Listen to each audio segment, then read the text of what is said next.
A very good morning to all the dear students। आज का हमारा टॉपिक है उत्पादक साम्य प्रोड्यूसर इक्विलिब्रियम। ये जो टॉपिक है ये इंटरकनेक्टेड है, जो मैंने आपके प्रीवियस लेक्चर्स लिए हैं, जिसमें पहला है समोत्पाद वक्र और दूसरा है समलागत रेखा। तो आज हम इन दोनों को मिलाते हुए, समोत्पाद वक्र और समलागत रेखा को मिलाते हुए एक बहुत ही महत्वपूर्ण टॉपिक जिसका नाम है उत्पादक साम्य, उस पर चर्चा करेंगे। यहाँ पर मैंने कुछ चीज़ें इंग्लिश में लिखी हुई हैं, लेकिन मैं इसको ट्रांसलेट हिंदी में कर रही हूँ, इसलिए आप जिनको इंग्लिश में प्रॉब्लम है वो हिंदी में सुन सकते हैं और नोट डाउन कर सकते हैं अपनी नोटबुक में। Equilibrium refers to a state of rest when no change is required. साम्य, इक्विलिब्रियम का हिंदी अर्थ होता है साम्य। साम्य का क्या मतलब होता है? साम्य उस स्थिति को कहते हैं जब किसी भी प्रकार के परिवर्तन की आवश्यकता नहीं होती। Equilibrium refers to a state of rest, आराम की ऐसी अवस्था जहाँ किसी भी प्रकार के परिवर्तन की आवश्यकता नहीं होती, उसे साम्य कहा जाता है। A firm producer is said to be in equilibrium।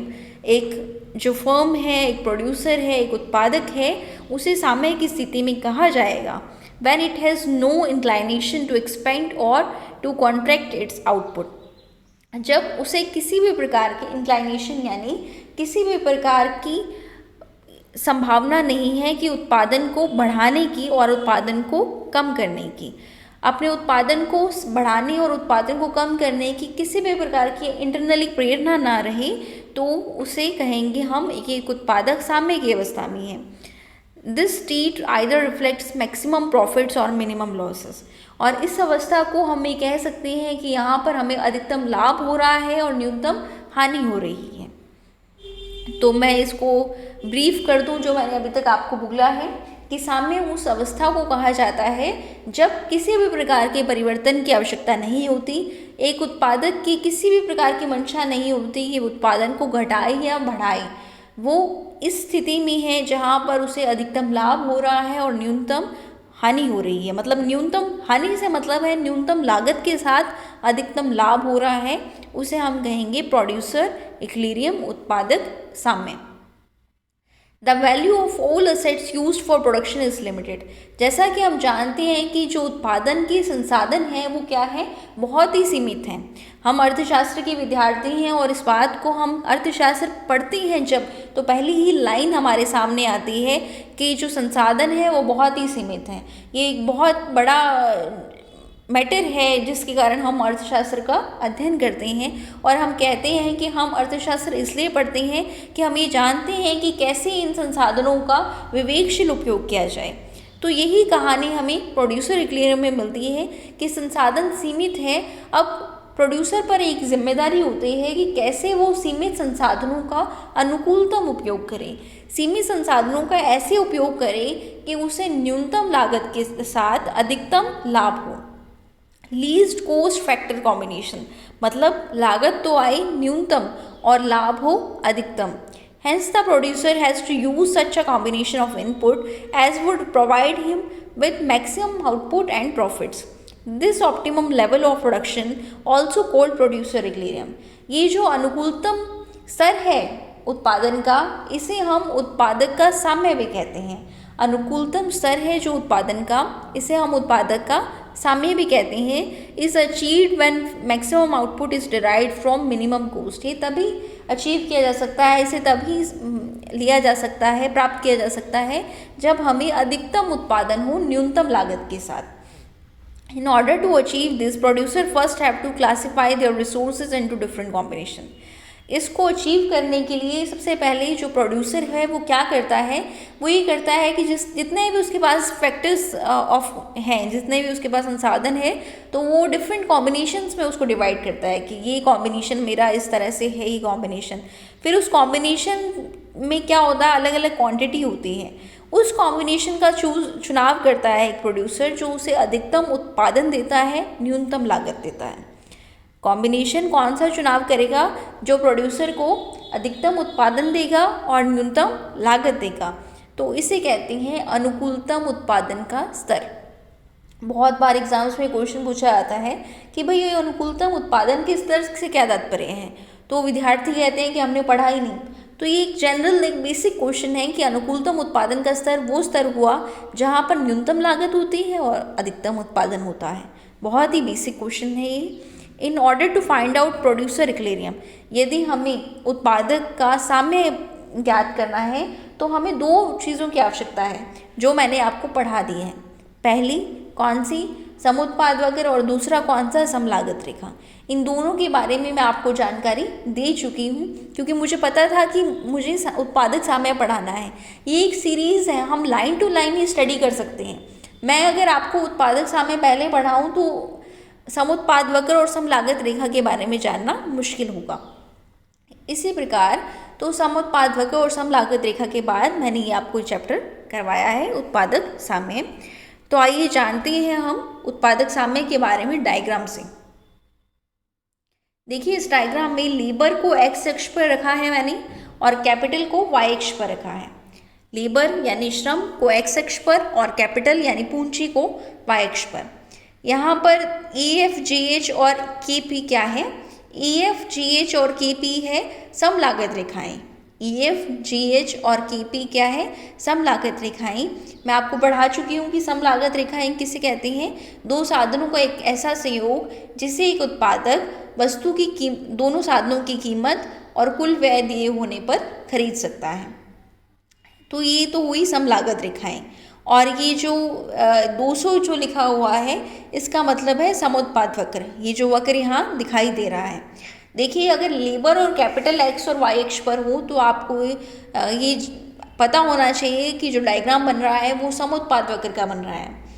मैंने क्लासेस लेती हूँ तो स्टूडेंट्स काफ़ी बार ये कहते हैं कि यहाँ पर ये जैसे कमोडिटी है, एक्स वस्तु है, वाई वस्तु है, तो वो कहते हैं ये समुत्पाद वक्र है। यहाँ से देखकर आपको पता चल जाएगा कि अगर लेबर और कैपिटल एक्स और वाई अक्ष पर हैं दैट मीन्स ये क्या है? समुत्पाद वक्र। अगर ये तटस्था वक्र होता तो एक्स और वाई अक्ष पर हम कमोडिटी लेते, वस्तु लेते। ठीक है, तो अब ये क्या है? समुत्पाद वक्र है। और EFGH KP क्या है? समलागत रेखाएं हैं। अब हमें उस बिंदु का चुनाव करना है जो अधिकतम उत्पादन दे और न्यूनतम लागत दे, जिसे हम उत्पादक का साम्य कहते हैं। उस बिंदु का चुनाव करने के लिए हमें दो शर्तों को जानना अनिवार्य है।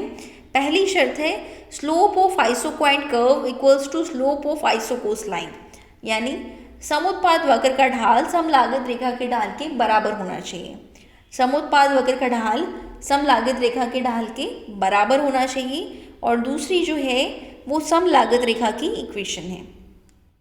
पहला जो पॉइंट है इस पर बात करते हैं, ये डिटेल में बात करेंगे क्योंकि जब उत्पादक साम्य का क्वेश्चन आता है एग्जामिनेशन में तो आपको पूरा अच्छे से प्रूफ करके आना पड़ता है कि भाई क्यों एक सिंगल पॉइंट होता है उत्पादक साम्य में।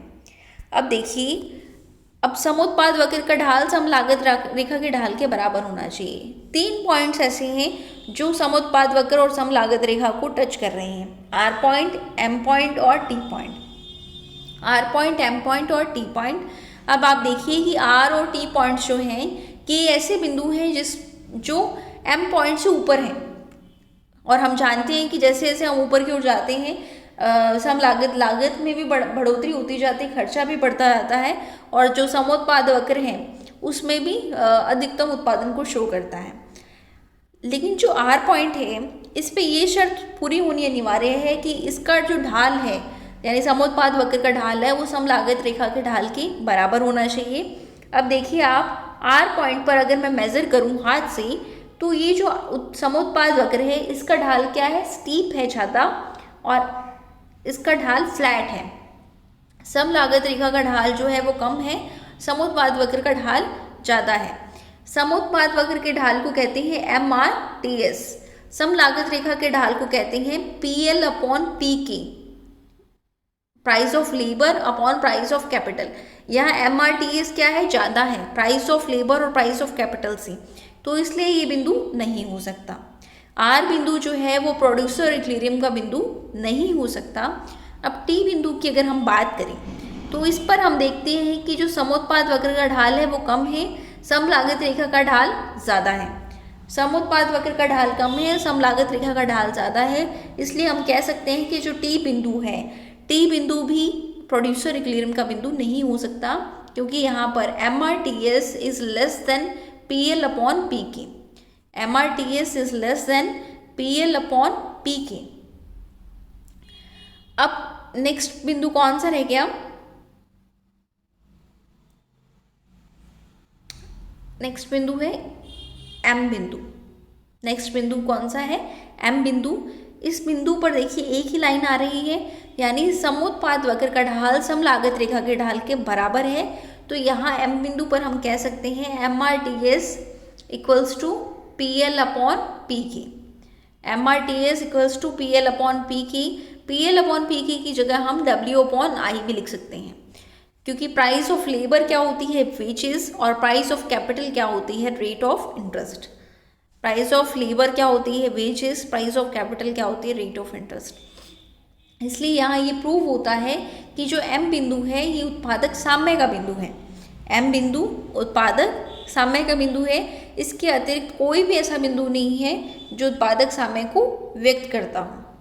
और जो दूसरी शर्त है हमारी, लेबर इंटू वेजेस, यानी श्रम और श्रम को मिलने वाला प्रतिफल यानी मजदूरी प्लस कैपिटल पूंजी इंटू आई, पूंजी प्लस इंटू पूंजी को मिलने वाला प्रतिफल, ये कुल व्यय के बराबर होना चाहिए, टोटल एक्सपेंडिचर के बराबर होना चाहिए। Labour into wages plus capital into rate of interest equals to total expenditure. तो ये जो इक्वेशन है हमारी सम लागत रेखा की, ये भी क्या होनी चाहिए? फुलफिल होनी चाहिए। किसमें? उत्पादक के साम्य को यदि हमने ज्ञात करना है तो। यहाँ पर labour into price of L भी लिख सकते हैं, plus capital into price of K भी लिख सकते हैं, बराबर T इंटू E। TE का मतलब होता है टोटल एक्सपेंडिचर, कुल व्यय। L का मतलब है लेबर, W का मतलब है wages, price of labour, K का मतलब है कैपिटल, I का मतलब है rate of interest, price of capital बराबर टोटल एक्सपेंडिचर। तो ये आज का हमारा लेक्चर यहीं कंप्लीट हुआ, जिसमें हमने जाना कि उत्पादक साम्य किसे कहते हैं। उत्पादक साम्य उस कॉम्बिनेशन को व्यक्त करता है जहाँ पर न्यूनतम लागत और अधिकतम उत्पादन मिलती है। हमने ये भी पढ़ा कि साम्य किसे कहते हैं। साम्य वो स्थिति होती है जहाँ पर किसी भी प्रकार के परिवर्तन की आवश्यकता नहीं होती, और एक उत्पादक साम्य में उस अवस्था में कहा जाता है जहाँ उसकी उत्पादन को बढ़ाने और उत्पादन को कम करने की किसी भी प्रकार की मंशा नहीं होती। ये जो अवस्था है ये अधिकतम उत्पादन और न्यूनतम लागत को व्यक्त करने वाली अवस्था है। इसका डायग्राम मैंने आपको बताया। जब आप एग्जामिनेशंस में क्वेश्चन लॉन्ग में करते हैं तो आपको पूरा एक्सप्लेन करना आवश्यक है, लेबर कैपिटल अच्छे से। ये क्वेश्चन कई बार कॉम्पिटिटिव एग्जाम्स में भी पूछा जाता है। यहीं पर हमारा लेक्चर ख़त्म हुआ। आशा है कि आप सभी इस वीडियो से लाभान्वित होंगी, अच्छे से स्टडी करें।